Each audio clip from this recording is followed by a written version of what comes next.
चलो आपको बताते हैं कि एलएलएम क्या होता है, लार्ज लैंग्वेज मॉडल और इसके 7 स्टेप होते हैं। आप किसी को बताओगे तो वो हैप्पी हो जाएगा once you are preparing for interview और आपके अंडरस्टैंडिंग के लिए भी अच्छा है। आपको 1 और 2 मिनट में ही एक्सप्लेन करेंगे। तो एलएलएम क्या है, एक लार्ज लैंग्वेज मॉडल है जो बिलियन ऑफ टोकन पे ट्रेंड है। इंटरनेट पर जो डेटा अवेलेबल है, सारी हिस्टोरिकल डेटा पे ट्रेंड है। क्या? हिस्टोरिकल डेटा पे ट्रेंड है, ना कि करेंट डेटा पे। आप एलएलएम से आज के बारे में टुडे की कोई न्यूज़ पूछोगे कि मोदी जी कहाँ घूम रहे हैं, तो नहीं बता पाएगा। ठीक है?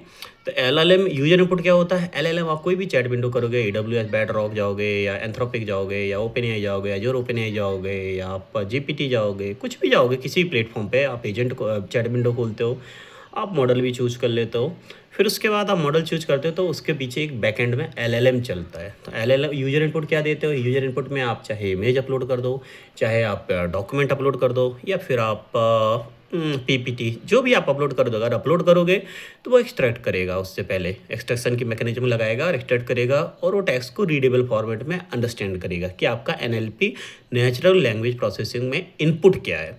सेम अगर आप नॉर्मल एनएलपी में इनपुट देते हो, कुछ भी इनपुट देते हो कि भाई चलो ये हमें बताइए कि बेनिफिट ऑफ रिन्यूएबल एनर्जी के क्या बेनिफिट है, तो वो आपको आपका जो इनपुट है वो लेगा। अब इनपुट में क्या होता है? एजेंट की हिस्ट्री, इनपुट, प्रॉम्प्ट, ये आप एलएलएम को सेंड करते हो।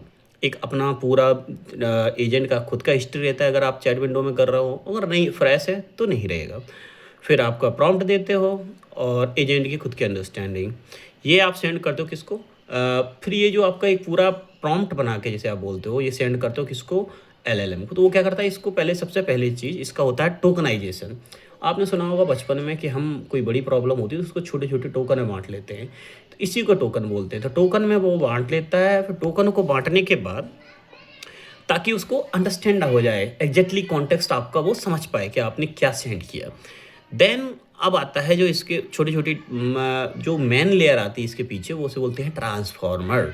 ट्रांसफॉर्मर जो मॉडल प्रोसेसिंग होती है, टोकन क्या होता है, वो token pass through multiple transformer layer. अब ट्रांसफॉर्मर में भी क्या होता है, मल्टीपल लेयर होती है। मैं इतना डिटेल में नहीं जाऊंगा क्योंकि ये एक नेक्स्ट टॉपिक में बताऊंगा आपको। तो इसमें बेसिकली 2 मैकेनिज्म होती हैं, एक self attention, feed forward networks और मल्टी हेड सेल्फ अटेंशन। तो ये 3 बेसिक एल्गोरिदम हैं जो एमएल में आती है, जिसके बेस पे कोई भी एलएलएम का कोर सीपीयू अगर आप बोलोगे उसे बोलते हैं ट्रांसफॉर्मर। ट्रांसफॉर्मर उसको हेल्प करता है। फिर ये क्या करता है, आपको जो छोटे छोटे उसमें टोकन है बांट लिया है, फिर ये क्या करेगा, मॉडल को प्रोसेसिंग होगी तो अब ये उसको सेंड कर देगा किसको? हमारे नेक्स्ट टोकन को प्रोडक्ट करने के लिए। अब आपने इसका रिलेशन फाइंड कर लिया, कॉन्टेक्स्ट अंडरस्टैंड हो गया जो यूजर ने भेजा था, आप टोकन अंडरस्टैंडिंग हो गई आपको। तो अब आप क्या करोगे कि जो आप कॉन्टेक्स्ट समझोगे तो वो भेजोगे नेक्स्ट टोकन प्रिडिक्शन। तो वो प्रिडिक्ट करेगा कि क्या एग्जैक्टली भाई ये पूछना चाह रहा है। फिर ये लूप भी क्या कहलाते हैं, मल्टीपल आंसर भी, मल्टीपल डेटा सोर्स भी हैं तुम्हारे पास, एक ह्यूज डेटा सेट है, तो ये मल्टीपल इटरेशन करेगा, एक अच्छा गुड फॉर्मेट का टोकन डिफाइन कर लेगा कि हाँ ये आंसर इससे मैच करता है। अब टोकन क्या है? टोकन मशीन रीडेबल है, वो तुम अंडरस्टैंड नहीं कर पाओगे, तो इसको क्या करेगा, वो एक आउटपुट को वो छोटे छोटे एक रीडेबल फॉर्मेट में आपको पैराग्राफ में या पॉइंट टू पॉइंट जैसा भी आपने किया है उसमें कन्वर्ट, एक चाहे नेचुरल लैंग्वेज होगी, हिंदी होगी, इंग्लिश होगी, जिसमें आप आंसर क्वेश्चन करोगे उसके बेस पे वो आपको एक रीडेबल फॉर्मेट में कन्वर्ट कर देगा। फिर उसके बाद आएगा हमारा फाइनल आउटपुट, तो उस फाइनल आउटपुट को आपके साथ प्रोसेस कर देगा और आपको शो कर देगा।